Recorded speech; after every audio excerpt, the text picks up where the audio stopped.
मेरी मम्मी नेपाल के जनकपुर से ये रथ आ रहा है और मेरी मम्मी को कोई मधुबनी के एक भाई हैं जिन्होंने 10,000 रुपया जो है वो दिया और कहीं पे प्रसाद चढ़ाने के लिए दिया, और उन्होंने लिखा है जब समय मिलेगा तो एक बार कॉल कर लीजिएगा और जब कभी मधुबनी आइएगा तो अवश्य मिलिएगा। धन्यवाद मनीष भैया, प्रणाम। लेकिन कमाल की बात यह है कि उन्होंने अपना नंबर ही नहीं दिया है। इसमें कहीं नंबर नहीं है। हाँ नहीं है इधर लिखे हैं, ये मोबाइल नंबर लिख दिए हैं। मैं राजू कुमार महतो, घर झंझारपुर, जिला मधुबनी, बिहार का रहने वाला हूँ। मेरा मोबाइल नंबर इतना है। भैया मनीष कश्यप से आग्रह है कि जब आप जेल गए थे तो आप पर एनएसए का धारा लगाया गया था। तब से मैं भगवान से यह प्रार्थना किया था कि जब हमरो मनीष भैया जेल से छूट कर आएंगे तो हम उनके साथ में 51 केजी लड्डू भगवान को मनीष भैया के हाथों से चढ़वाएंगे। जब से आप जेल से छूटे हैं हम कई बार आपके घर पर आए हैं तथा आपसे मिलने का कोशिश किए, लेकिन आप नहीं मिल पाए। तो हम इस पत्र के माध्यम से अपना बात आपके पास रख रहे हैं। हमारे द्वारा किया गया प्रार्थना को पूरा करेंगे। इस लड्डू का पैसा हम दे रहे हैं। आपका चाहने वाला राजू महतो, मोबाइल नंबर फलाना। राजू जी, प्रसाद चढ़ेगा और आपके साथ चढ़ेगा। ऐसे समर्थक के वजह से ही हमें ताकत मिलता है। तो राजू जी आपके साथ जो है ये क्या मेरे साथ है। तुमसे एक बात और करना चाहता हूँ। एक मुझे यहाँ से जाना है अभी 300 किलोमीटर दूर एक गांव के अंदर। या ये चप्पल मुझे दे दो, अगर आप खरीद लोगे तो मैं आपको पैसे दे दूंगा चप्पल के लिए। कितने की आई चप्पल बता दो, पैसे दे दूंगा। 200 का है। 200 रुपये की? ठीक है, मैं 200 रुपये आपको दे दूंगा। अब मुझे ना आपसे कुछ जानना ही है। आपने अपनी पसंद की चीज़ कब से नहीं खाई है? मैंने हाँ, अपनी पसंद की चीज़ कब से नहीं खाई है? कब से? मिठाई। मिठाई। आज मैं आपको मुसलमान के यहाँ कपड़ा बन रहा है रामलला का। ऐसे तो आपके ऊपर फतवा भी जारी हो सकता है, जैसा कहा जाता है इस्लाम। अरे भाई साहब मुझे शर्म आती है ऐसे लोगों पे। निकालो सारा सामान, निकालो एक एक करके। कितना है? ये देखो भाई, ये आ गए हमारे इंडिया के सबसे बड़े हीरो। भाई साहब एक मिनट। मैं कई बार नोट कर रहा था, आप आ रहे थे जा रहे थे तो आपका मैं देख रहा था कि एक हाथ आपका नहीं है और ऊपर ये आपने पानी की बोतल रखी हुई है इस पे, और ये सारा का सारा सामान लेके घूम रहे हैं आप इसके अंदर जो है कब से कर रहे हैं काम इसमें? लगभग हो 30 साल। 30 साल से इसमें काम कर रहे हैं। अभी उम्र कितनी हुई आपकी? 40 साल का। 40 साल की उम्र हो गई, यानी 10 साल की उम्र से ही कर रहे हैं। चलिए मुझे आपसे 2 मिनट बात करनी है। आप इसको नीचे उतारिए और इसको भी नीचे उतारिए एक बार। ये देखो भाई, अब थोड़ा सा हल्का महसूस हुआ। ये बताइए मुझे, ये जो आपका हाथ है ये आपका जो है बचपन से ऐसे है या फिर कोई एक्सीडेंट हुआ था आपका? 7 साल की उम्र में थे, मशीन से कट गया, जो खड्डे में पानी निकालता है। हाँ अच्छा, तो आपका ये हाथ कट गया है पंपू सेट मशीन से? अच्छा, दोनों गाल भी कट गया। भाई साहब देख सकते हैं गाल भी कटा हुआ भाई साहब का। लेकिन भाई साहब मुझे ये समझ में नहीं आ रहा है कि आप ये कितने का भार है, कितना किलो है जो ये इस कंधे पे लेके चल रहे थे? एक में 12 लीटर पानी होता है तो 12 लीटर इस कटे में हाथ में ले घूम रहे थे आप। और ये कितना होगा? ये भी मान लीजिए कम से कम 10 किलो। ये 10 किलो है कम से कम। और भाई साहब यार, ये आपकी कितनी तनख्वाह?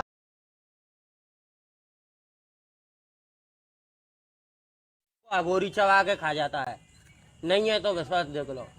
मिठाई की तरह खा रहा हूँ दूध इंसान का। हाँ, इसी को मार देगा यूं करके। ये मुर्गा है, पट्टी थी ना, इस पर मर जा। फिर को पट्टी थी ना, परो जावे को कहीं जावे को ना है। नमस्कार, मेरा नाम है धीरेन्द्र और लगातार अघोरी अवगढ़ नाथ संप्रदाय के जो लोग होते हैं उनके वीडियो लेके आता रहता हूँ। और आज भी मैं शमशान में मौजूद हूँ। जैसा कि आप देख सकते हैं मेरे पीछे जो जहाँ चिताएं जलाई जाती हैं वो ये जगह है, और महाराज जी यहाँ पे बैठे हैं, अघोरी हैं। तो जानते हैं कितना समय हो गया और अघोर पंथ में जो शमशान में क्रियाएं की जाती हैं उसके बारे में। जैसे कि कई बार कहा जाता है कि अघोरी जो होते हैं मुर्दे में से जो चिता जल जाती है उसमें से हड्डियां निकाल के खा जाते हैं, और किस तरह की क्रियाएं होती है वो महाराज जी से जानेंगे। महाराज जी जय महाकाल। जय महाकाल में शमशान में मुर्दा खाता हूँ, भस्म लगाता हूँ, गांजा पीता हूँ, दारू भी पीता हूँ और भगत का कल्याण कर देता हूँ। माने देवे नहीं है तो फेंका हुआ पत्थर है, और जिसको जरूरत पड़ेगा वो शमशान में आ जाइए और उसका कल्याण हो जाएगा। महाराज आपको कितना समय हो गया अघोर पंथ में आए हुए? 16 बरस हो गया मेरे को इस अघोर पंथ में, ऐसे ही रहता हूँ। और कोई भगत आता है जुक्ति मुक्ति कर लेता हूँ, उसी से भवसागर से पाल लेकर जाता हूँ। जिसका भला होता है तो कर देता है ऊपर वाला। छप्पर बाहर के काली तेरा बचन न जाए, खाली कप्पड़ वाली वो आंचल बनने वाली होती है आदि शक्ति, उस बगैर पत्ता भी नहीं हिलता है, वही जगन जगनी होती है। और उससे बढ़कर कोई दूजा भगवान नहीं है, भस्म बन जाता है एक दिन। अच्छा एक चीज बताइए महाराज, जैसे कि आप शमशान में रहते हैं, 16 साल से आप शमशान में हैं, यहाँ भूत प्रेतों का वास रहता है, आपको भूत प्रेत दिखाई देते हैं? कुछ नहीं देता है, वो तो हवाई लेकर उड़ जाते हैं। हमारे पास में वो अघोर विद्या है, जिसको नाश हो रहा है उसका भला भी कर देंगे। और खप्पड़ वाली होती है, वो आंचल भरना भी जानती है, आंचल मिटाना भी जानती है। जो अघोरी को एक कोरा खिला देता है उसका जिंदगी भर बाल गोपाल खुश रहता है। अच्छा अच्छा महाराज, ऐसा कहा जाता है कि जैसे शमशान में जो चिताएं जल जाती हैं उसमें से अघोरी जो है हड्डियां निकाल के खा जाते हैं, क्या आप भी खाते हैं महाराज? हाँ मैं भी खा जाता हूँ। अच्छा अभी जैसे ये चिता है यहाँ पर जली हुई है, क्या इसमें से हड्डी वगैरह निकाल के खा सकते हैं? हाँ खा सकता हूँ। देखिए महाराज जी जा चुके हैं शमशान की, जो मतलब चिता जली है वहाँ से हड्डियां बीन के लेके आ रहे हैं। अच्छा ले आए, ये देखिए महाराज जी हड्डियां लेके आ गए हैं और अभी ये मतलब लाइव खाएंगे। ये देखिए दिखाई है हड्डी मसान की। हाँ हाँ, जीते को लकड़ी कहते हैं, मुर्दे को शमशान बोलते हैं। आदमी एक दिन हंसता है बतराता है, एक दिन हड्डी बनकर रह जाता है, उसको अघोरी चबा के खा जाता है। नहीं है तो विश्वास देख लो, मिठाई की तरिया खा रहा हूँ, दूध की तरिया पी रहा हूँ। अच्छा। और ऐसे ही खाता हूँ जिंदगी भर, और इसी से भूत प्रेत कुछ नहीं आता। अच्छा ये देखिए महाराज जी ने लाइव हड्डी खाई है, मुर्दे की जो चिता जल जाती है, किसी इंसान की चिता जल जाती है, उसके बाद महाराज जी ने उसमें से हड्डी निकाल के खाई है। तो ये कैसे पॉसिबल है? और ये मतलब देखिए ये महाराज जी का, और ये जो है क्रियाएं सिर्फ अघोरी कर सकते हैं। इस तरह की दारू पीना, मांस खाना, चिते में से हड्डी निकाल के खाना हर किसी के बस की बात नहीं। एक तो इंसान यही सोचेगा, एक इंसान को खा रहा है, लेकिन अघोरियों के लिए ये सब मतलब एक प्रसाद के रूप में है, ये सब खाते हैं। ये तो बहुत काम आ दिया। आदमी को काम नहीं मिल रहा है तो काम भी मिलेगा। इसको काले कपड़ा में उड़स ले। अच्छा। और कभी मात नहीं खाएगा, कोई बार वागा नहीं करेगा। काली तेरा वचन न जाए, काली आचर बनने वाली आदि शक्ति माँ, जगन जगनी कलकत्ते वाली भवानी आदि शक्ति माँ वो होती है। और इतना हंसता है इंसान, इतना ही माटी में मिल जाता है, एक भाव साथ में जाता है नस के अंदर। और ये भी तो नस ही है, ये भी तो इंसान की कुपड़ी है। तो एक सबसे बड़ा भाव होता है, उसको सेवा करेगा तो तेरा आगे चल के भंडार भरा रहेगा, कोई बार मांगा नहीं करेगा। अच्छा है। और भूखे को अन्न प्यासे को पानी पिलाना सबसे बड़ा धर्म होता है। और भूखे को बाबा जी को एक कोरा खिलाएगा, 10 कोरा तेरे पैरों में आएगा, दूसरा अपना पैया आएगा। तो सबसे बड़ा गुरु मंत्र होता है, बगैर गुरु के ज्ञान नहीं होता। अच्छा महाराज, अच्छा महाराज तो आप इसी शमशान में रहते हैं हमेशा? पंचमनाथ मेरा अघोरी है, मेरा गुरु है। उसका नाम पंचमनाथ अघोरी है। भैरवनाथ को मानता है, शमशान में रहता है, वो भी मुर्दे को खा जाता है। अभी जैसे आप यहाँ पे मैंने देखा था जब थोड़ी देर पहले इस चिता में आप खड़े थे और कुछ भस्म वगैरह लगा रहे थे। चिता की जो राख है वो क्यों लगाते हैं, क्या है? वो सबसे बड़ी शक्ति होती है, वो शरीर को मरने नहीं देती है, कोई बार बांका नहीं करता है। और सोचते हैं तो इच्छाधारी नाक की तरह भक्के आ जाते हैं। 2 मिनट का काम सेकंड में कर देते हैं। इसका नाम अघोरी है। अच्छा हाँ। वो लगाने से हो जाता है। हाँ। सब चीजें।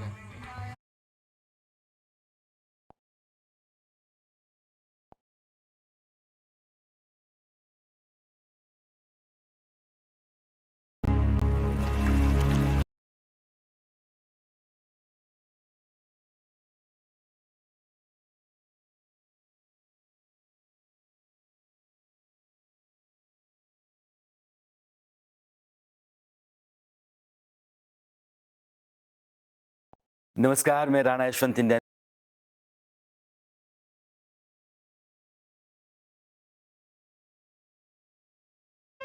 पार्वती तारकासुर को मारेगा। तारकासुर का हाँ,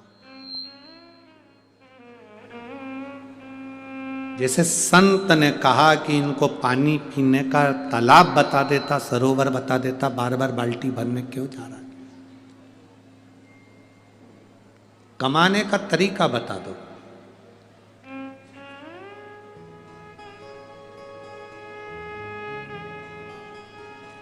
भिक्षा मांगने का तरीका नहीं, कमाने का तरीका बता दो कि ऐसे कमाई हो सकती है और तुम जाओ। अब ये मांगा मांगी नहीं, मांगना है तो भोलेनाथ से मांगो। और यदि आपका लक्ष्य पक्का है, आपकी मेहनत पक्की है, आपका परिश्रम पक्का है,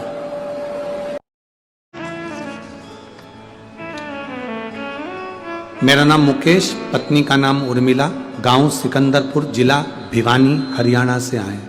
कहीं बैठे हो तो हाथ हिला सकते। मेरा नाम मुकेश, पत्नी का नाम उर्मिला, गांव सिकंदरपुर, जिला भिवानी, हरियाणा से आए। कहीं बैठे हो तो हाथ हिला सकते हैं। भिवानी हरियाणा से है, नाम मुकेश, पत्नी कहाँ है? अच्छा ठीक है, हाथ हिला दो एक बार। बधाई आपको बहुत बहुत। भिवानी हरियाणा से आए हैं। हमारे पास में एक चाची जी रहती हैं, वो आपकी फोन पर कथा सुनती हैं। आपकी कथा फोन पर सुनती थी, उनसे हमने भी कथा सुनना सीखा। मेरे बेटे का जॉब नहीं था, नौकरी नहीं थी।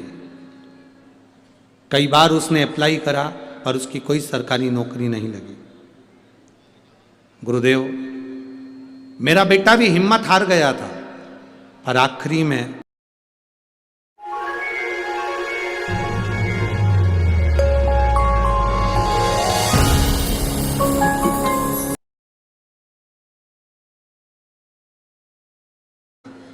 पर बाबा तो बाबा है गुरुदेव।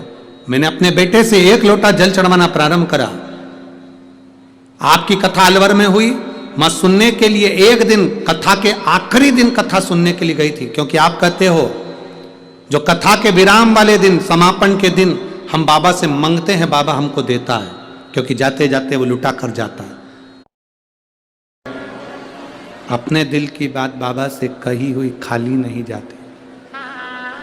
जब हम श्री शिवाय नमस्तुभ्यम कहते हैं, तब मेरा देव अधिदेव महादेव, और जब हमारा भरोसा दृढ़ होगा, विश्वास पक्का होगा, तो शिव जरूर मिलेगा। सहज होकर चलो। सदानंद कार्तिकेय जी जब आए, शिव जी ने आज्ञा करी कि तारकासुर को मारना है। माता पार्वती ने उनको अपने पास में बुलाया, सदानंद कार्तिकेय जी को। कार्तिक इधर आओ। कार्तिक ने कहा, जी मां, तारकासुर को मारने के लिए तो जा रहे हो, पर तारकासुर के हृदय में शिव का निवास है, इसके दिल में, इसके हृदय में बाण नहीं लगना चाहिए। इसके हृदय में बाण ना लगे। हृदय को छोड़कर तुम जहां बाण छोड़ोगे वो स्वीकार होगा, परंतु कार्तिकेय तारकासुर के दिल में शंकर बसे हुए हैं। वो शिव का भक्त है, भले देवताओं का दुश्मन है, पर वो शंकर का भक्त है। ठीक है। सदानंद कार्तिकेय जी ने जो बाण छोड़ा, वो हृदय में नहीं लगा, शरीर में लगा। शिव महापुराण की कथा कहती है भाई, भगवान देवाधिदेव महादेव का संवाद कहता,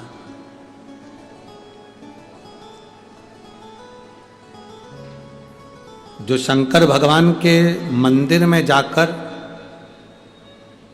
बेलपत्र को रखने के बाद 1 लोटा जल समर्पित करता है। कब? किसके बाद? जम के बोलो जरा। बेलपत्र रखने के बाद।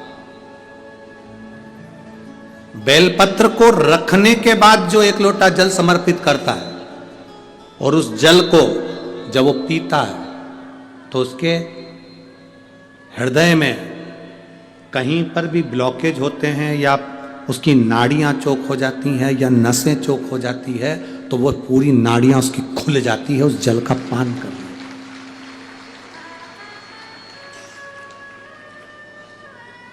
एक पत्र है,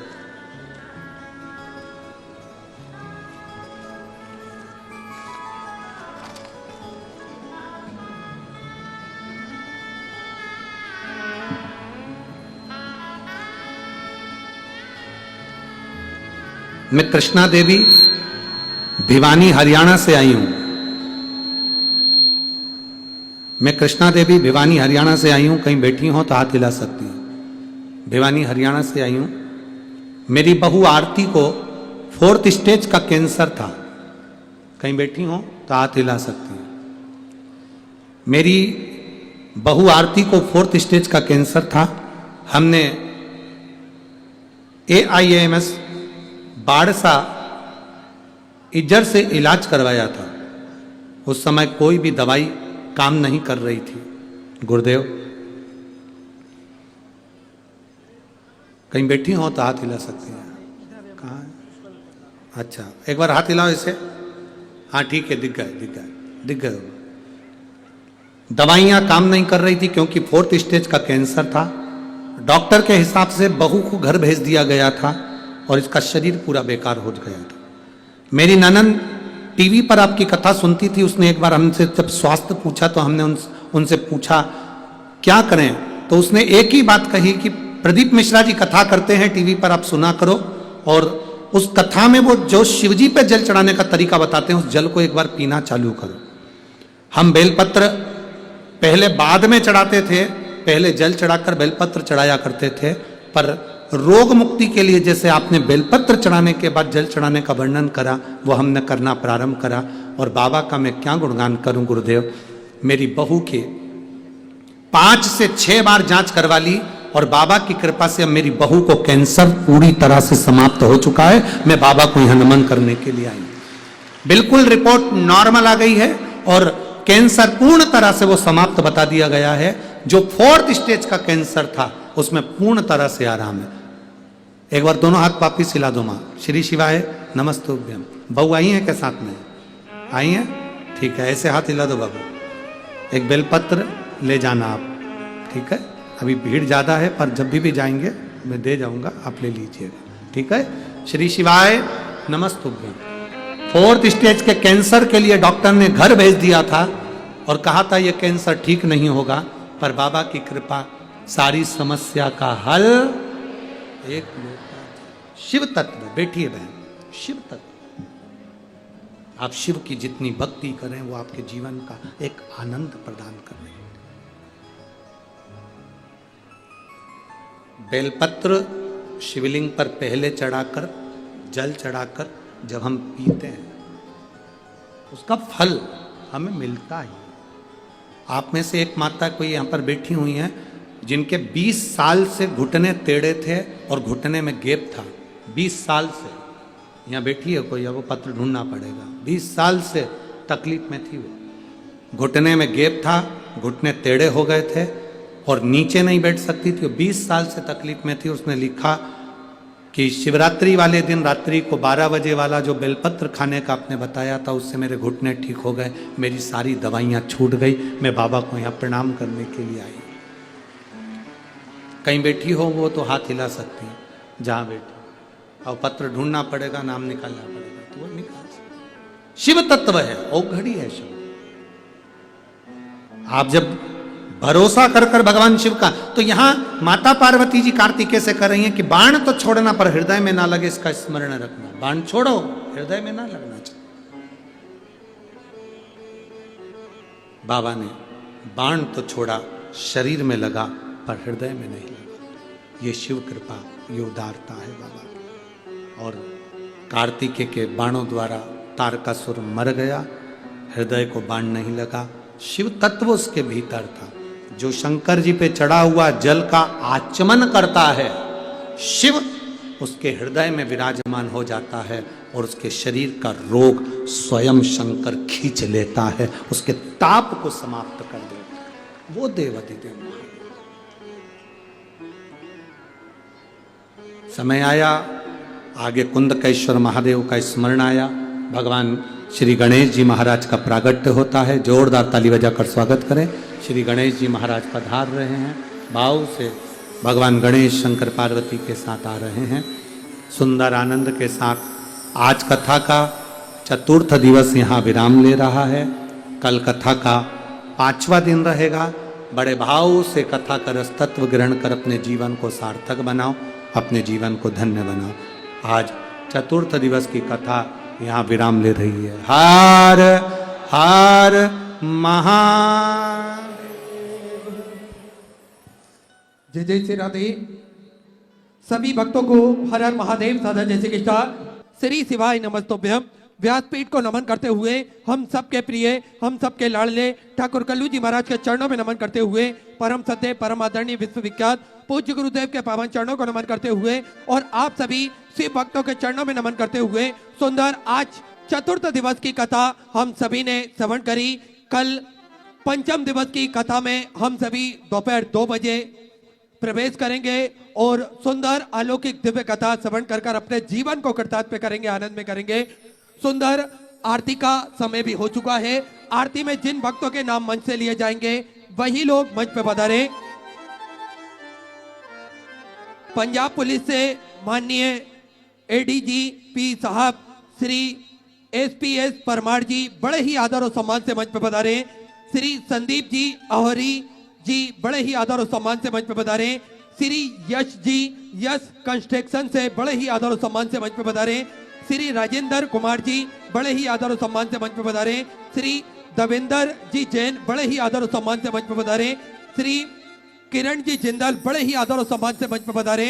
सुंदर आरती का आनंद हम सभी मिलकर प्राप्त करेंगे, ग्रहण करेंगे। जय जय श्री राधे। हर हर महादेव। श्री शिवाय नमस्तुभ्यं।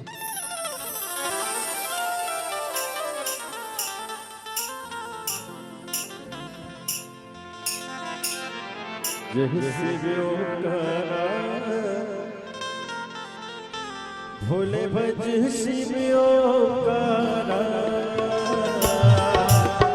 ब्रह्मा विष्णु सदा शिव भोले भोले नाथ महाशिव हरदा के धारा ओ।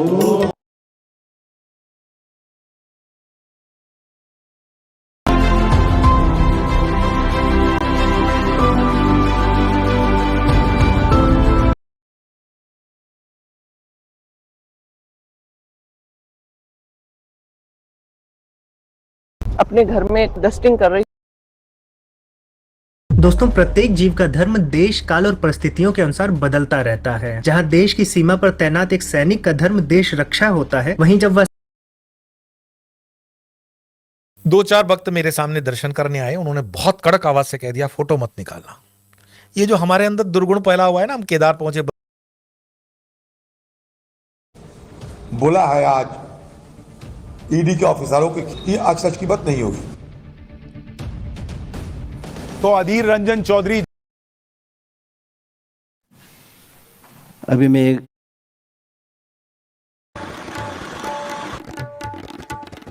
नमस्कार, द रेड माइक की 8 बजे की प्रस्तुति में आपका एक बार फिर से स्वागत है। मैं हूं संकेत उपाध्याय। अब से कुछ ही देर में मेरे सहयोगी सौरभ शुक्ला भी हमारे साथ जुड़ जाएंगे और आज फिर एक और मुद्दा लेकर के हम आपके सामने आए। देखिए, जनवरी का महीना है और जैसे कि आप जानते हैं कि अयोध्या में प्राण प्रतिष्ठा होने वाली है।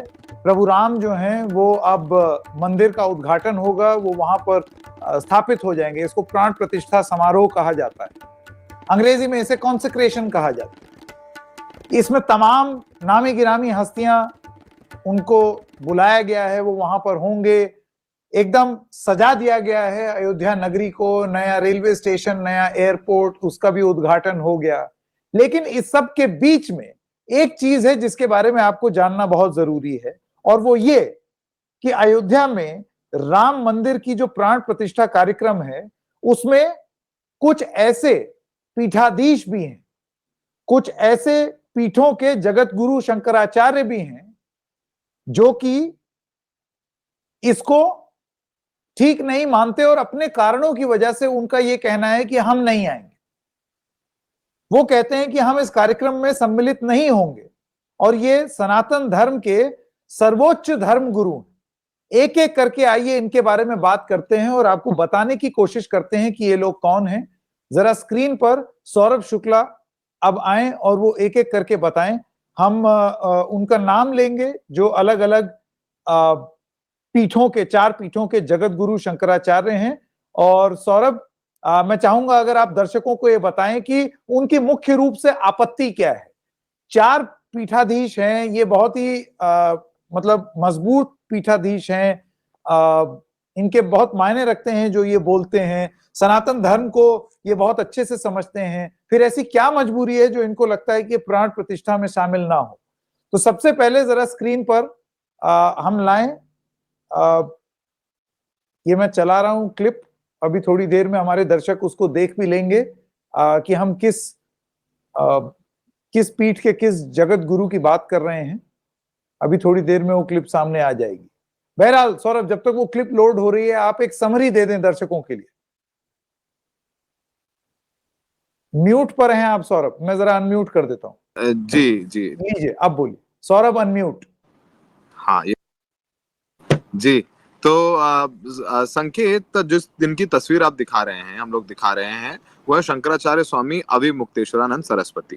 सबसे पहले इन्होंने ही आपत्ति दर्ज कराई और इन्होंने ही कहा कि वो प्राण प्रतिष्ठा कार्यक्रम में नहीं जाएंगे और उनको कोई इनवाइट भी नहीं चाहिए। आपको बताएं, जो स्वामी अविमुक्तेश्वरानंद सरस्वती जी हैं, वो जो ज्योतिष मठ है, जोशी मठ, उसके शंकराचार्य हैं। और कहा जाए जो नॉर्थ के बहुत सारे जो बड़े मंदिर कहें, मठ कहिए, इस मठ के अंदर आते हैं और इनकी जो है काफी मान्यता है। तो इन्होंने साफ तौर पर मना कर दिया। उन्होंने तमाम तरीके के बयान भी दिए हैं। उन्होंने यही कहा है कि जो प्राण प्रतिष्ठा और उद्घाटन का पूरा कार्यक्रम है, वो जो रीति रिवाज है उनके अनुसार नहीं हो रहा है। वो जो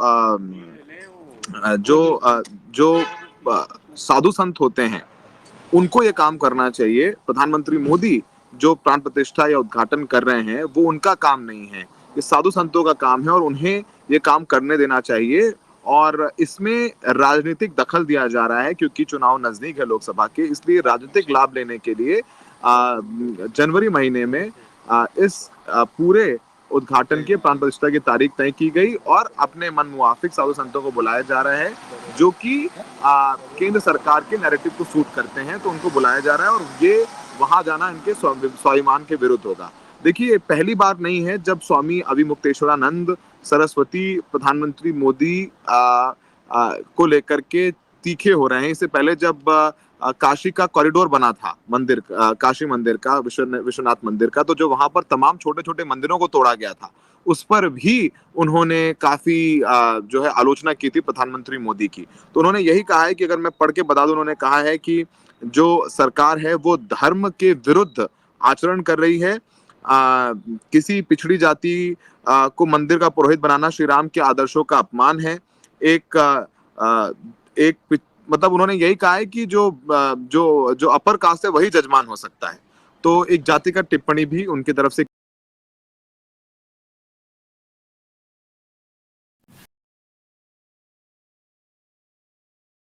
की गई है। तो ये अविमुक्तेश्वरानंद सरस्वती, आपको बताएं संकेत अपने दर्शकों को कि इस पूरे जो 22 तारीख। ओम नमः शिवाय। मित्रों, मैं आचार्य चंद्र प्रकाश परम।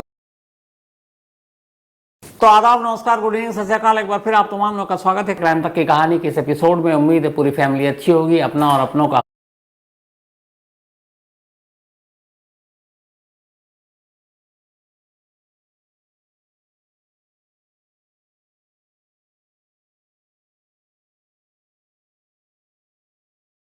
देश धर्म पर गोविंद।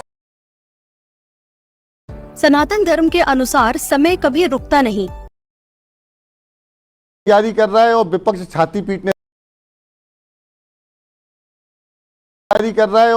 छाती पीटने से ही फुर्सत नहीं है। मैं शुरू करता हूं सर, यहां से अनिल जी सुनिएगा जी, आपका स्वागत करता हूं। स्वागत भैया। इंकी पिंकी पक्षी सारे ही विपक्षी, भेजा fry not to fly always cry.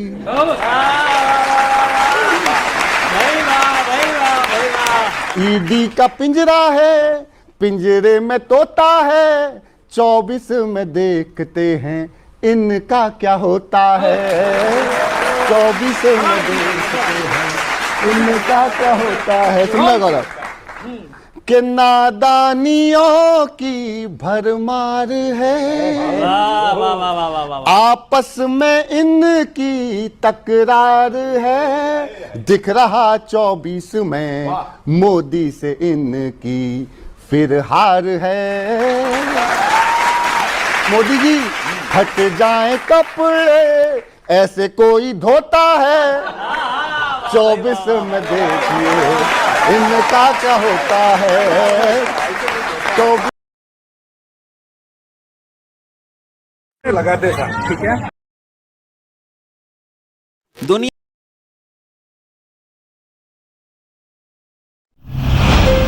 नमस्कार, कैपिटल टीवी देख।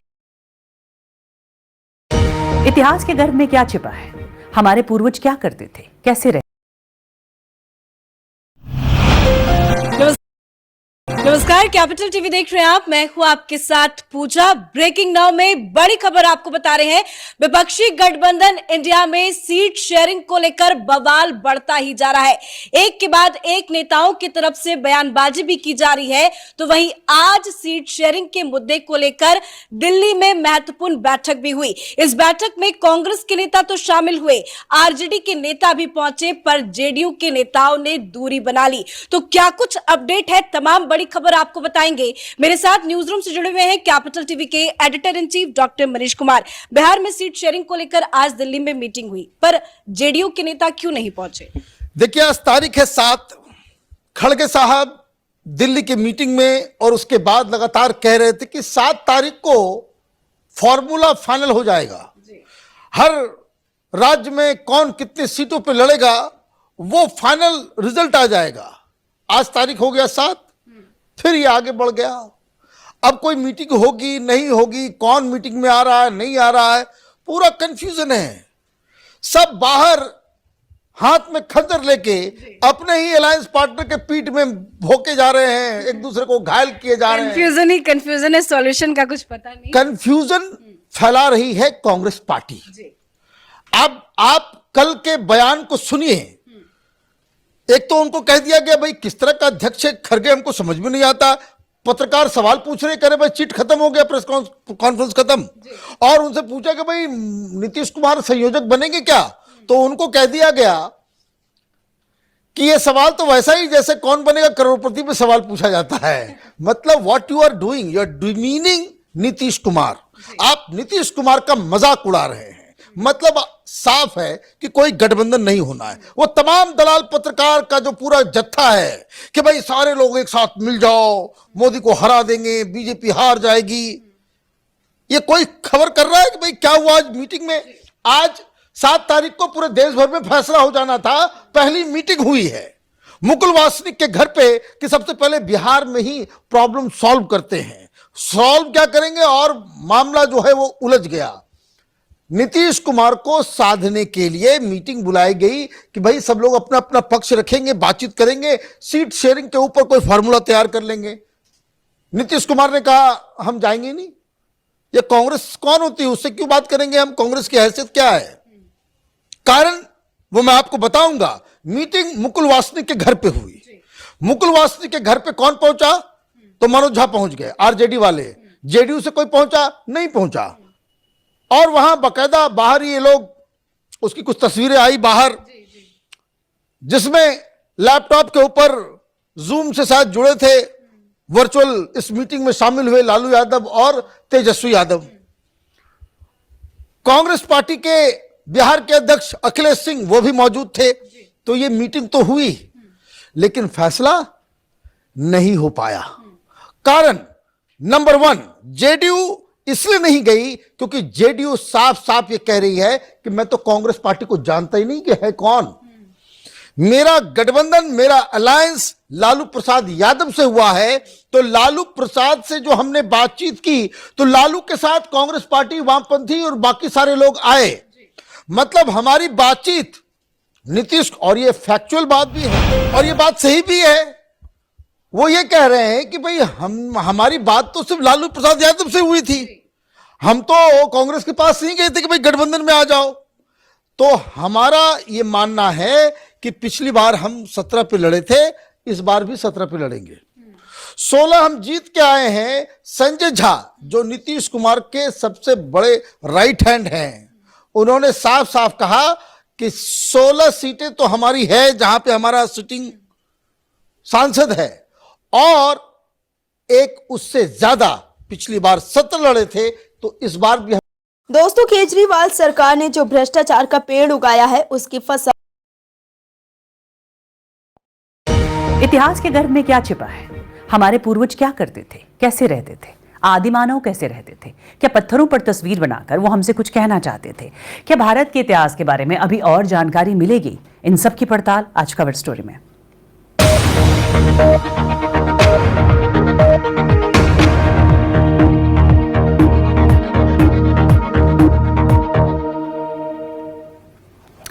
कुछ वक्त पहले महाराष्ट्र के किनारों पर कोंकण इलाके में हजारों साल पहले बने पेट्रोग्लिफ्स यानी पत्थरों पर बने शैल चित्र सामने आए थे। अब पिछले कुछ सालों में आर्कियोलॉजिस्ट के रिसर्च में नए तथ्य सामने आए हैं। हजारों की संख्या में मिले ये चित्र अब सिर्फ महाराष्ट्र से लेकर केरल तक मिल रहे हैं, और ये पेट्रोग्लिफ्स अब यूनेस्को की वर्ल्ड हेरिटेज की टेंटेटिव लिस्ट में भी शामिल हो गए हैं। देखिए बीबीसी संवाददाता मयूरेश कोडनूर की एक्सक्लूसिव रिपोर्ट।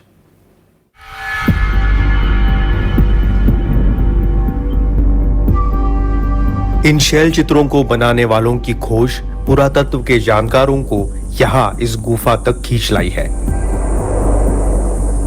एक सवाल जो इस सब के केंद्र में है कि ये जो मनुष्य उस वक्त इन पत्थरों पे चित्र बना रहा था, वो कौन सी स्थिति में रहता था, उसके पास कौन से हथियार थे। अगर इन सवालों के जवाब मिले तो बहुत सी चीजें सामने आ सकती हैं। शायद ये कौन से काल में हुई वो हम स्पेसिफिकली बता सकते हैं। यहाँ पे आगे एक गुफा है, यहाँ के लोगों को पता थी सालों से, लेकिन वहाँ पे पिछले 1-1.5 सालों में कुछ एक्सकेवेशन हुआ है, और उसमें से जो चीज़ें सामने आई हैं वो बहुत ही अहम है। हम वही देखने के लिए जा रहे हैं। महाराष्ट्र के तटीय जिले सिंधुदुर्ग का ये कोलोशी गांव है। इस गांव के पहाड़ पर बनी ये गुफा शायद कोंकण के शैल चित्रों का रहस्य सुलझा सकती है। इसी का पता लगाने के लिए यहाँ खुदाई की गई। छोटे छोटे इस गुफा में हमें छोटे हथियार यानी माइक्रोलिथ्स मिले हैं। बाहर के हिस्से में बड़े हथियार भी मिले हैं। इतिहास के 2 अलग अलग समय के साक्ष्य हमें एक ही जगह पर मिल गए। बाहर मिले हुए हथियार ज्यादा पुराने थे। माइक्रोलिथ्स करीब 10,000 साल पुराने थे, मगर बाहर जो मिले हैं वो करीब 20,000 साल पुराने हो सकते हैं। 20,000 आसपास होते। कोंकण इलाके में पत्थरों पर खुदाई कर बनाए गए ये शैल चित्र यानी पेट्रोग्लिफ्स अब कई जगहों पर मिल रहे हैं। महाराष्ट्र के रत्नागिरी से सिंधुदुर्ग, सिंधुदुर्ग से गोवा, कर्नाटक और केरल तक में मिल रहे हैं। आता रत्नागिरीच्या उत्तरेकडे म्हणजे 2 साल पहले तक हम सिर्फ रत्नागिरी जिले में इन्हें ढूंढ रहे थे, लेकिन अब सिंधुदुर्ग और गोवा में भी काम। मालदीव के मंत्री के बयान पर तनाव बढ़ा है और भारत ने अपमानजनक बयान का मुद्दा उठाया है। मुइज्जू सरकार के समक्ष ये मुद्दा उठाया है। मरियम शिवना जो कि वहां के उप मंत्री हैं, उन्होंने अपमानजनक बयान दिया था और इस पर ऑफिशियल इस मुद्दे को उठाया गया है। भारत सरकार की ओर से ऐतराज जताया गया है।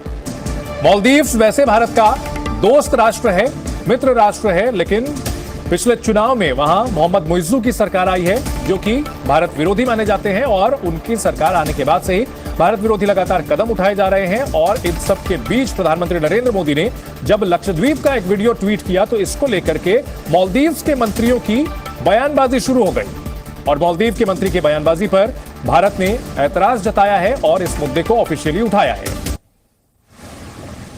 मरियम शिवना ने यह बयान दिया था। इससे पहले मोहम्मद मुइज्जू जो कि मालदीव के नए राष्ट्रपति हैं, उन्होंने लिखा था, उन्होंने कहा था कि विदेशी सैन्य कर्मियों की मौजूदगी संविधान के खिलाफ है। और मरियम शिवना जिन्होंने प्रधानमंत्री नरेंद्र मोदी के वीडियोस के ऊपर यह ट्वीट किया था कि यह क्या जोकर है। मरियम शिवना जो कि मालदीव सरकार के उप मंत्री हैं, उनके इस बयान के बाद पूरा विवाद शुरू हुआ। वहीं पीपीएम के नेता जाहिद रमीज ने भी कहा कि सर्विस में हमारी बराबरी कैसे करेंगे। जाहिर सी बात है कि चोर की दाढ़ी में तिनका वाली बात थी, क्योंकि भारत की ओर से अगर प्रधानमंत्री लक्षद्वीप को बढ़ावा देते हैं तो इससे मालदीव का क्या लेना देना है यह समझना मुश्किल है। और इन सबके बीच हमारे सहयोगी सिद्धांत सिब्बल इस बड़े खबर पर हमारे साथ जुड़ गए हैं। सिद्धांत, भारत ने ऑफिशियली अब इस मुद्दे को उठाया है, नाराजगी दर्ज करा दी है। देखिए, दो बड़ी चीजें हुई हैं पिछले आधे घंटे के अंदर, बल्कि पिछले 15 मिनट में हुई हैं। पहला, भारत ने इस मुद्दे को ऑफिशियली रेज करा है मालदीव सरकार से, और ये भारत के हाई कमीशन ने मैटर रेज। ये टाइम एंड डिस्टेंस, चाहे मिलिट्री वॉरफेयर हो, चाहे आपका इकोनॉमिक एड हो, चाहे डिजास्टर मैनेजमेंट हो, कौन आपके काम आएगा? आपके घर में यदि आपके मतलब बूढ़े लोग बीमार पड़ते हैं तो पड़ोसी आएगा ना मदद के लिए, कि लंदन से तो कोई दौड़ के आएगा?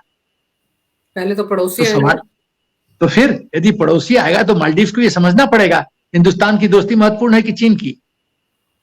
चीन कहां से घूम के आएगा? पहले भारत ने मदद की है सर, जैसे ऑपरेशन नील है आप बता रहे हैं, भारत ने तो मदद की है, चाइना ने तो मदद नहीं की ना, और कर भी नहीं सकता है।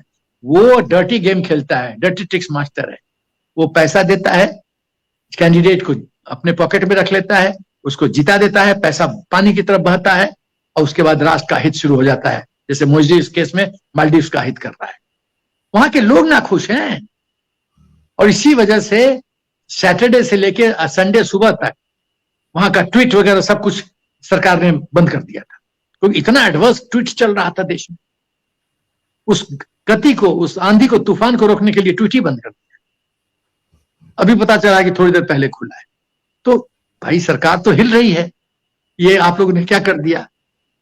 तो ये कहानी है। चीन, आप बताओ मेरे को, चीन किसी एक देश का उद्धार किया हो तो बताइए, कोई एक देश बताइए।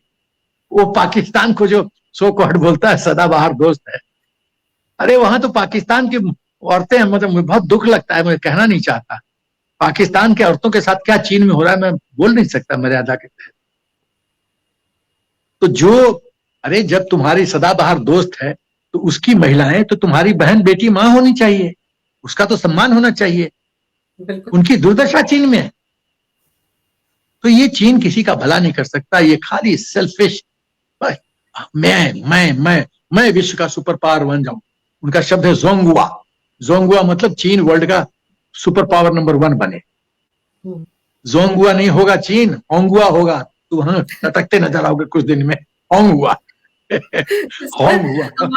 सर हमारे साथ करीब 600 के आसपास दर्शक भी जुड़े हुए हैं जो लाइव आपकी बातें सुन रहे हैं, और कुछ दर्शक सवाल भी पूछे तो मैं उनके सवाल भी ले रही हूँ। अर्पण शाह कह रहे हैं, this century is of India century, Bharatvarsh. Maldives को भी कनाडा की तरह सबक सिखाने की जरूरत है। एकदम, और उसके कई तरीके हैं, सबक सिखाया जा सकता है। मैं बताता हूँ उसके कई तरीके हैं। तरीके ये हैं कि इसको मोस्ट इंपॉर्टेंट क्वेश्चन है कि चाइना को कैसे कंटेन किया जाए। चाइना अपनी चांदी से बाज नहीं आएगा, और ये मेरी अपनी सोच है, ये मैं कहीं से पढ़ा नहीं हूं, अपना मिलिट्री सेंस लगाया हूं। पहली बात कि चीन को हमको संदेश, मालदीव्स को हमको संदेश देना पड़ेगा, स्ट्रेटेजिक मैसेजिंग, वो कूटनीति के माध्यम से, कि सबसे नजदीक तुम्हारा नेबर है भारतवर्ष। दुख के समय में हमने पहले भी साथ दिया है, भविष्य में भी साथ देंगे। तुम्हारा सही मित्र भारतवर्ष है। चीन तुमको धोखा देगा, तुमको पैसा फेंकेगा। अभी देखो, क्या चीन ड्रग्स में और नारकोटिक्स में इन्वॉल्व नहीं है? और हिंदुस्तान उससे मालदीव के लोगों को बचाने के लिए क्या एंटी नारकोटिक सेंटर नहीं खोला है? तो हम तो भलाई कर रहे हैं, चीन तुम्हें बर्बाद कर रहा है। अब तुमको चुनना है कि तुमको बर्बादी चाहिए या अच्छा चीज चाहिए। उसके बाद हमारा तुम्हारा ऐतिहासिक रिश्ता है शिवाजी के टाइम से, जब हम ट्रेड करते थे, शिवाजी की नेवी ट्रेड करती थी, उस समय से कुछ रॉ मटेरियल आता था जो कॉइन्स में इस्तेमाल होता था। तो उन दिनों से हमारी दोस्ती है। तीसरी बात कि यदि आप भारतवर्ष थोड़ा ऑफेंसिव मूड में आया तो आपका टूरिज्म अफेक्ट होगा। दूसरी बात, हमको सरकार से निवेदन है कि लक्षद्वीप पे मिलिट्री एयरबेस डेवलप किया जाए। आर्मी हो, एयरफोर्स हो, फाइटर जेट्स हो, हेलीकॉप्टर्स हो, बॉम्बर्स हो, नेवल शिप्स हो, और यदि पॉसिबल है तो एयरक्राफ्ट कैरियर वहां पोजीशन किया जाए। क्योंकि वो टोल है, यदि टोल पे हमारी हुकूमत नहीं चली तो हम कष्ट में आ जाएंगे। तो वो टोल को हमको कंट्रोल करके, देखिए घूम फिर के अंतरराष्ट्रीय स्तर पे कूटनीति, मिलिट्री पावर और पैसा, इकोनॉमिक कंडीशन, यही मैटर करता है। चौथा चीज मैटर नहीं करता। सबसे बड़ी बात है political leadership. Will of political leadership, उसकी इच्छा शक्ति सबसे महत्वपूर्ण, जैसे केस में मोदी जी की इच्छा शक्ति। दूसरी बात रोकड़ा, तीसरा सा स्ट्रांग फौज, चौथा चीज है कि इकोनॉमिक कंडीशन। तो ये चारों चीज हमारे पास अभी है। तो मालदीव्स को सोचना पड़ेगा कि किस रास्ते पे जा रहा है, और वही नहीं या 70% हम या बोलिए। मैं बीच बीच में सवाल भी लेना चाह रही हूँ। हाँ, एक दर्शक है वेदाचार्य श्री रविकांत पांडे जी, वो लिख रहे हैं, आपने जब कहा था ना कि सनातन धर्म को अपने ही लोग बदनाम कर रहे हैं, तो उस पर वो लिख रहे हैं कि बिल्कुल सही कह रहे हैं आप सर, कुछ हिंदू ही सनातन धर्म को बदनाम कर रहे हैं, कोई बात नहीं, विनाश काले विपरीत बुद्धि, इसी सब के इन सब की देन ये होगा कि 400 प्लस जीतेंगे पीएम मोदी। एकदम। देखिए, मैं महाभारत को जब मैं छोटा था तो माँ ने बहुत सख्ती के साथ कहा था कि महाभारत पढ़ो 13 बार। मैं 13 बार महाभारत पढ़ा और मैं कन्विंस्ड हूं, चाहे रामायण भी पढ़ा हूं तो कन्विंस्ड हूं कि जब जब अधर्म का राइज होता है तो भगवान किसी न किसी स्वरूप में उसको क्रश कर देते हैं, बर्बाद कर देते हैं, अधर्म का नाश कर देते हैं। आज मोदी जी के रूप में इस देश में प्रधानमंत्री आए हैं। मैं गारंटी के साथ कहता हूं, यदि 2014 में मोदी जी नहीं आते, ये देश को इस्लामिक स्टेट बनने से कोई रोक नहीं सकता। उसका उदाहरण है वक्फ बोर्ड, उसका उदाहरण है क्या क्या अमेंडमेंट इन लोगों ने नहीं किया। सोनिया गांधी एक बिल लाने वाली थी जिसमें राइट्स कोई करे, दोषी होगा हिंदू, अरेस्ट होगा हिंदू। इस देश में मतलब जो मेजोरिटी में है उसका कोई पूछ नहीं है, जो माइनॉरिटी में उसके बल्ले बल्ले है, ऐश है। यह है देश। ये इस देश को कहां से कहां तक मोदी जी लेके आए हैं, और आज हमारी क्या पहचान हो गई अंतरराष्ट्रीय स्तर पे। आज हम विश्व के 5th इकोनॉमिक पावर हैं, मिलिटरीली हम 4th हैं, 3rd 4th हैं। तो देखिए, हम अभी मेक इन इंडिया के तहत, आत्मनिर्भरता के तहत हम कितना मिलिट्री इक्विपमेंट बना रहे हैं। हम कितने हजार करोड़ अब एक्सपोर्ट कर रहे हैं, जो कि हम इंपोर्ट करते थे 70% अपना मिलिट्री रिक्वायरमेंट का। आज तेजस देखिए, आज तेजस का कितना डिमांड है, ब्रह्मोस का कितना डिमांड है। मतलब टोटल परिवर्तन हो गया है। आज किसी को हिम्मत है, चीन को हिम्मत है हमारी तरफ आंख उठा के देखे। गलवान ने हमें साबित कर दिया। बिहार रेजिमेंट के 20-25 जवान ने 150-200 को खदेड़ दिया, 150-200 को खदेड़ दिया। तो चीन जानता है कि यदि troops boots on the ground यदि एक दूसरे के सामने होंगे तो हमारी बेइज्जती होगी, ये ठोक देंगे हमें। पाकिस्तान भी वही जानता है। तो ये वही आतंकवाद करो, ये करो, वो करो, जम्मू में पंगा कर दो ताकि मोदी जी की छवि खराब हो, ये गेम है। तो ये सच है कि हिंदुस्तान, देखिए, हम लोग धर्म के रास्ते पे हैं, हमारी सोच धर्म की रास्ते पे, हमारा बुरा नहीं हो सकता। प्रभु इतना अन्याय भारत माता के साथ नहीं कर सकते। ये भारत जो है एक अजीब, एक बहुत खूबसूरत जमीन है। यहां अधर्मी नहीं पल सकते। मैं गारंटी देता हूं, नहीं पल सकते, वो बर्बाद हो जाएंगे। परिस्थिति ऐसे बनेगी कि वो बर्बाद हो जाएंगे। और अभी तो परिस्थिति बहुत बढ़िया है। क्या एक और दर्शक है विनोद कुमार जी, वो लिख रहे हैं, मोदी जब अमेरिका की हेकड़ी निकाल सकते हैं तो फिर मालदीव्स क्या चीज है। आपको याद होगा पन्नू को लेकर FBI की टीम भारत भी आई थी, उल्टे उनको थमा दिया गया था कि सैन फ्रांसिस्को में जो खालिस्तानियों ने किया उससे तो निपटे पहले। और यहां तक कह दिया गया था CIA का एजेंट है पन्नू, तो इसलिए भारत उसे बख्श रहा है। बेटा, धीरे धीरे री मना, धीरे सब कुछ होए, माली सींचे 100 घड़ा, ऋतु आए फल होए। थोड़ा पेशेंस, अंतरराष्ट्रीय स्तर पे थोड़ा पेशेंस रखना पड़ता है। ये ऐसा थोड़ी है कि तुमने बदमाशी किया, माँ ने छड़ी उठाया, पीट दिया तुम्हें। इतना so simple, it's not so simple. इतना आसान नहीं है। सब कुछ कैलकुलेट करना पड़ता है, और शतरंज का चाल बहुत कैलिब्रेट करके, बहुत सोच समझ के साथ चला, ताकि जो डैमेज कंट्रोल हो, साइड इफेक्ट का, वो मिनिमम हो। उसमें बहुत एफर्ट लगता है, प्लानिंग लगती है, एक्सक्यूशन लगता है, कूटनीति रहती है, मिलिट्री पावर दिखाना पड़ता है। अब जैसे मैं बोल रहा हूं कि अपना मिलिट्री बेस डेवलप किया जाए लक्षद्वीप में, बहुत बढ़िया होगा, बहुत स्ट्रांग मैसेज होगा। चीन क्या करता रहा है, चीन फिशरी डायरेक्ट तो फौजियों को नहीं इन्वॉल्व करता है। जो फिशरमैन होते हैं वो यही षड्यंत्र करते हैं, पंगा करते हैं। फिलीपींस में वही गेम खेल रहा है। तो यदि हम ऐसे ऐसे लोग को हम यदि डोमिनेट करेंगे बाय पावर, तो ये फिशरी वाले जो आतंकी हैं उनको तो हम खदेड़ देंगे। तो ये सब करना पड़ेगा, बट ये टाइम लगता है। बिल्कुल सही कह रहे हो सर, टाइम लगता है, लेकिन चाइना भारत को घेरने के जो स्ट्रेटजी उसमें लगा हुआ है। आप देखो ना, भूटान में अब खबरें ये आ रही हैं कि भूटान में जो डोकलाम के आसपास का इलाका था वहां पर चीन ने अतिक्रमण कर लिया है। सैटेलाइट पिक्चर्स आ रही हैं कि 2020 में क्या तस्वीर थी वहां पर और आज की तस्वीर वहां पर क्या है। तो चीन तो पहले नेपाल के पीछे पड़ा था, नेपाल शायद थोड़ा पीछे हटा है, लेकिन अब तो भूटान के पीछे पड़ गया है, तो वो भी तो भारत को देखना पड़ेगा उस तरफ भी। देखिए ऐसा है, ये अजीबोगरीब बात है कि चीन का बॉर्डर जिस देश के साथ नहीं भी है उसके साथ भी चीन का बॉर्डर जमीन का समस्या है। मतलब हद होती है, आपका बॉर्डर नहीं टच कर रहा है फिर भी आप बोलते हो क्षेत्र मेरा है, और बोलते ऐतिहासिक रूप से मेरा था पहले।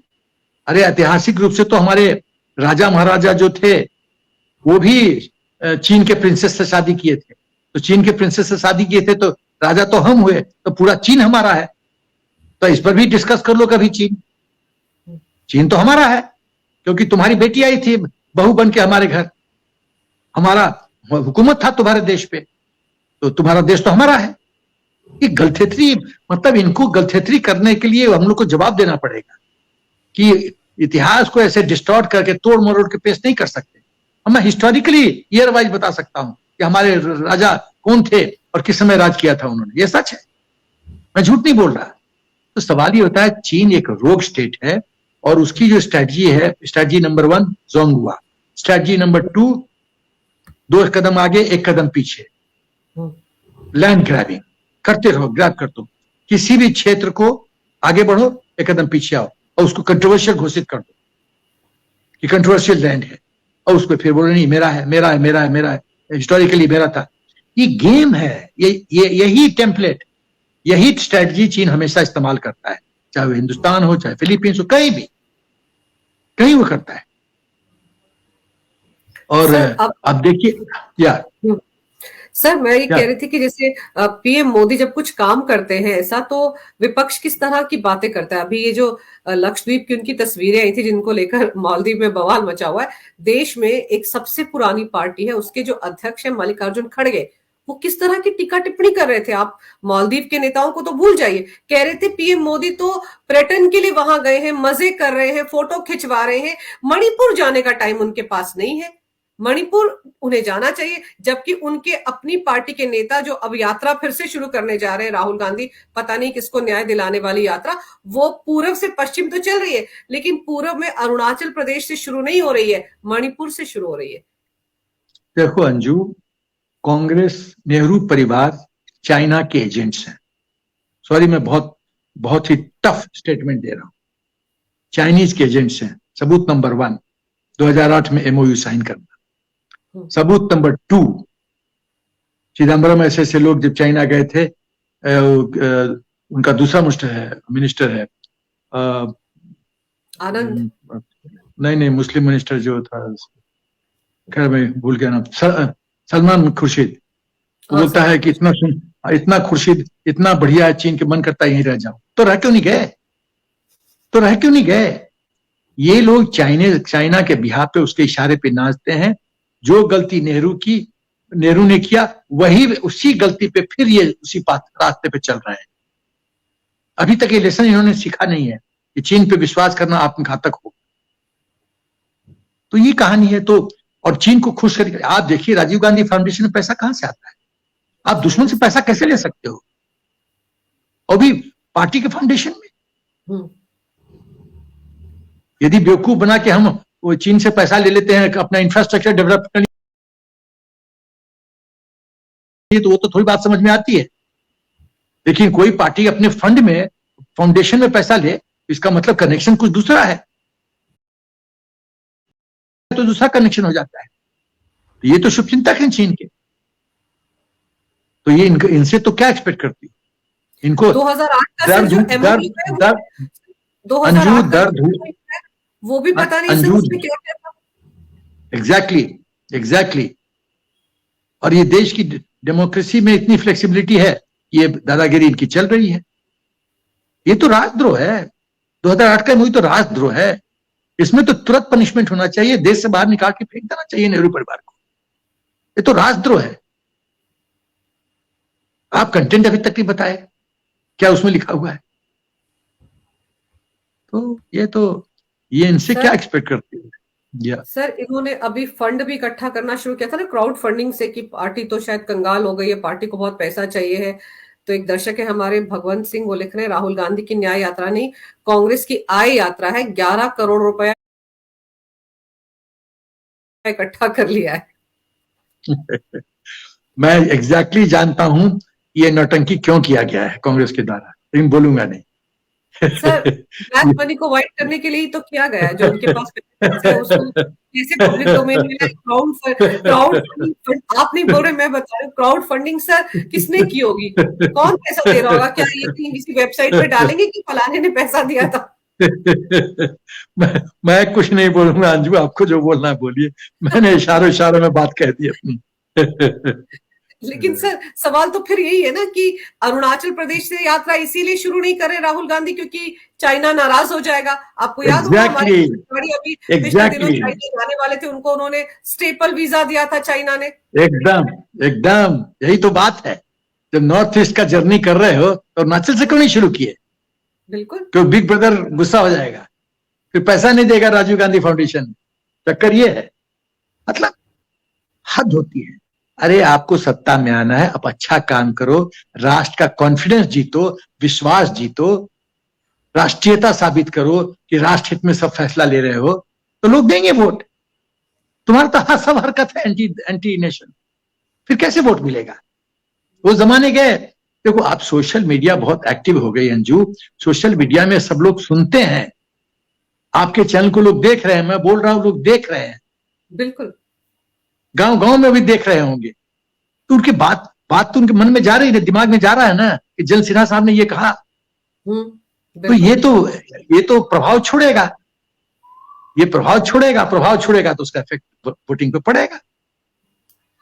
ये कंफ्यूज करके सेकुलर करके बहुत देश को बेवकूफ बनाया इन्होंने। सेकुलर है तो मंत्री का कंट्रीब्यूशन क्यों लेते हो? सबसे लिया करो। सेकुलर है तो सर, सेकुलर एक ऐसी टर्म है, एक तो जिसे 1975 में जिस वक्त इमरजेंसी थी जबरदस्ती जोड़ दिया गया संविधान में, और सेकुलर बनने की होड़ सर हिंदुओं में ही सबसे ज्यादा है। जो लोग आज भगवान राम का, जैसे आप भी कह रहे हैं ना, उनको भगवान राम का अपमान करने वालों में हिंदू ही है, जो हर रोज एक नया तरीका ढूंढ रहे कि मैं उससे ऊपर कैसे अपमान करूं, और कोई नहीं कर रहा इस वक्त। सारी स्टेटमेंट्स जो इंडिया अलायंस के नेताओं की आ रही है वो हिंदू ही है जो भगवान राम के खिलाफ बोल रहे हैं। ये तो इनकी राजनीति है। मतलब वो गाना है ना कि देखो दीवानो तुम ये काम ना करो, राम का नाम बदनाम ना करो, ये काम कर रहे हैं। देखो ऐसा अंजू, मेरा पूर्ण विश्वास है जो हमारे इष्ट भगवान श्री राम का अनादर करेगा। आप लोग कहते हैं कि भगवान राम मंदिर के भी पूरे मामले को राजनीतिक रूप से बीजेपी भुना रही है, उसको इवेंट बना रही है, लेकिन आपका प्लान क्या है इसको टैकल करने के लिए? क्योंकि ये नंबर्स दिखा रहे हैं कि जैसे जैसे लोग ज्यादा धार्मिक होते हैं उनका वोट बीजेपी की तरफ जाता है। 22 जनवरी को तो पूरे देश में राममय माहौल रहेगा।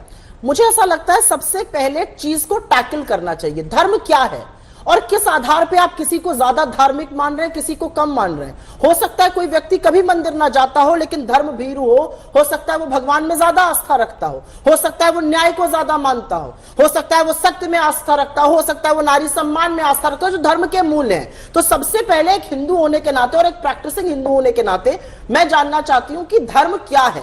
देखिए विरोध धर्म की बात की, धर्म यह है कि बीएचयू के लोगों ने जिन लोगों ने गलती की उनको तत्काल जेल भेजा गया और भारतीय जनता पार्टी ने कहा इनको हम डिसोन करते हैं, इनके खिलाफ कार्रवाई होगी। लेकिन दिन बाद जब भी हुई कार्रवाई हुई, जब पकड़े गए कार्रवाई हुई, लेकिन माधवन जो श्रीमती सोनिया गांधी के बहुत करीबी हैं उन पर बलात्कार का आरोप लगता है। वो श्रीमती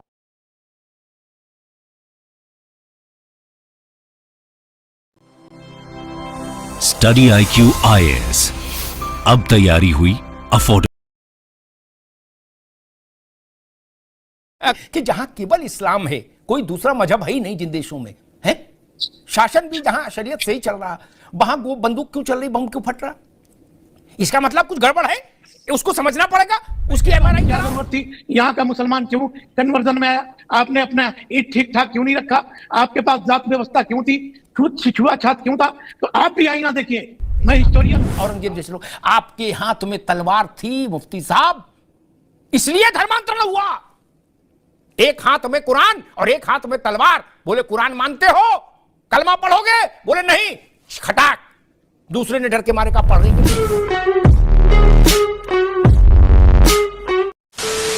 मस्जिदों को आबाद रखो। नौजवानों, तुमसे मैं कह रहा हूं, हमारी मस्जिद हमने खो दी और वहां पर क्या किया जा रहा है आप देख रहे हैं। नौजवानों, क्या तुम्हारे दिलों में, हमारे दिलों में तकलीफ नहीं होती कि जिस जगह पर हमने 500 साल हैया अल सलाह और हैया अल फलाह की सदा दी, जहां पर हमने बैठ के सलात और सलाम के नजराने पेश किए, आज वो जगह हमारे हाथ में नहीं है। नौजवानों, क्या तुमको नहीं दिख रहा कि अभी ऐसे 3-4 मसाजिद हैं जिसमें दिल्ली की सुनेरी वाली मस्जिद भी है। मेरे अजीज दोस्तों, याद रखो नौजवानों, ये जो ताकतें हैं ना, तुम्हारे दिल से जब इत्तेहाद को निकालना चाहते हैं, क्यों निकालना चाहते हैं? मिली गीरत को खत्म कर दिया जाए, मिली हमियत को खत्म कर दिया जाए। नमस्कार दोस्तों, आप सबका बहुत बहुत स्वागत है प्राइम डिबेट शो में। मैं हूं प्रदीप। मैं दिल्ली हूँ। मीर हसन ने महाराज